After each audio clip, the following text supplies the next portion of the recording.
अनोखा recording studio Patna.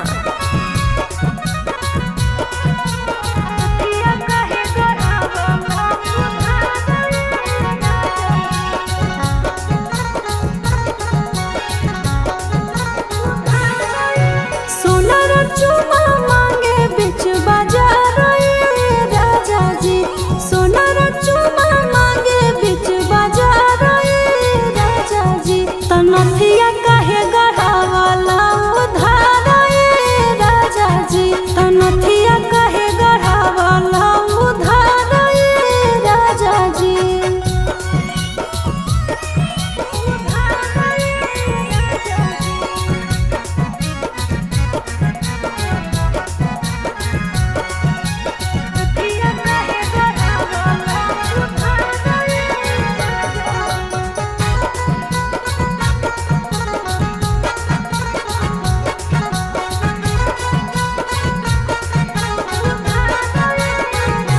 नथिया खोला खोला हो राजा, फिर हो जाए के यार सच्चा भोला बोला हो राजा, दिलावा के बाद। नथिया खोला खोला हो राजा, फिर हो जाए के यार सच्चा भोला बोला हो राजा, दिलावा के बाद। टुक टुक हमारा देखे दुकानदार राजा जी, टुकर टुकर देखे दुकानदार राजा जी। नथिया काहे गढ़ावाला उधार राजा जी, नथिया काहे गढ़ावाला उधार राजा जी।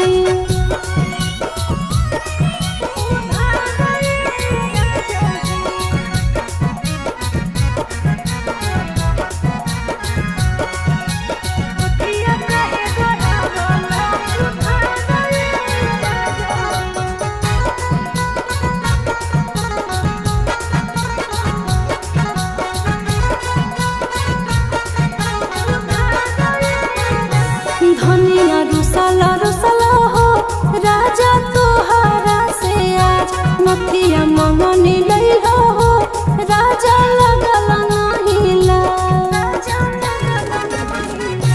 धनिया रुसला रुसला हो राजा, तोहरा से आज नथिया मंगनी लैला